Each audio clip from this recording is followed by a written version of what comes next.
എന്നെ ഒറ്റയ്ക്ക് ഇവിടെ വിട്ടിട്ട് പോവോ?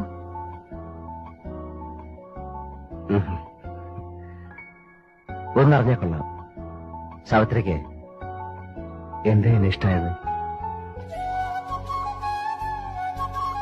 എനിക്കറിയില്ല, ഞാൻ ഓർക്കുന്നില്ല എപ്പോഴാണ് അതിന്റെ തുടക്കമെന്ന്. മുൻപൊരിക്കലും അനുഭവമില്ലാത്തൊരു തുള്ളിച്ചാട്ടം എന്റെ മനസ്സിലുണ്ടായി. വിനു കൊണ്ടുവന്ന കുപ്പിവളകളില്ലേ, അത് നിരത്തി ഞാൻ വിനുവിന്റെ പേരെഴുതി അതിൽ വെറുതെ ഉറങ്ങാൻ നോക്കിയിരുന്നു. വിനുവിന്റെ ആ ഡയറി ഇല്ലേ, അതിലെ പേജുകൾ ഞാൻ കൂടെ കൂടെ മറിച്ചു നോക്കും. ഹോസ്പിറ്റലിൽ വിനു ഉള്ളപ്പോ സന്ധ്യ ആവരുതെന്ന് ഞാൻ പ്രാർത്ഥിക്കുമായിരുന്നു. വീട്ടിൽ രാത്രിയായ വെളുക്കാനുള്ള വെപ്രോളമായിരുന്നു എനിക്ക്. വിനുവിനറിയോ, ക്ലോക്കിന്റെ സൂചി തിരിച്ച് നേരം വെളുപ്പിച്ച് ഞാൻ നോക്കിയിട്ടുണ്ട്. ഞാൻ ആലോചിച്ചു, എന്താ എനിക്ക് ഇങ്ങനെയൊക്കെയെന്ന്. ഒന്നുകിൽ I was a stupid girl.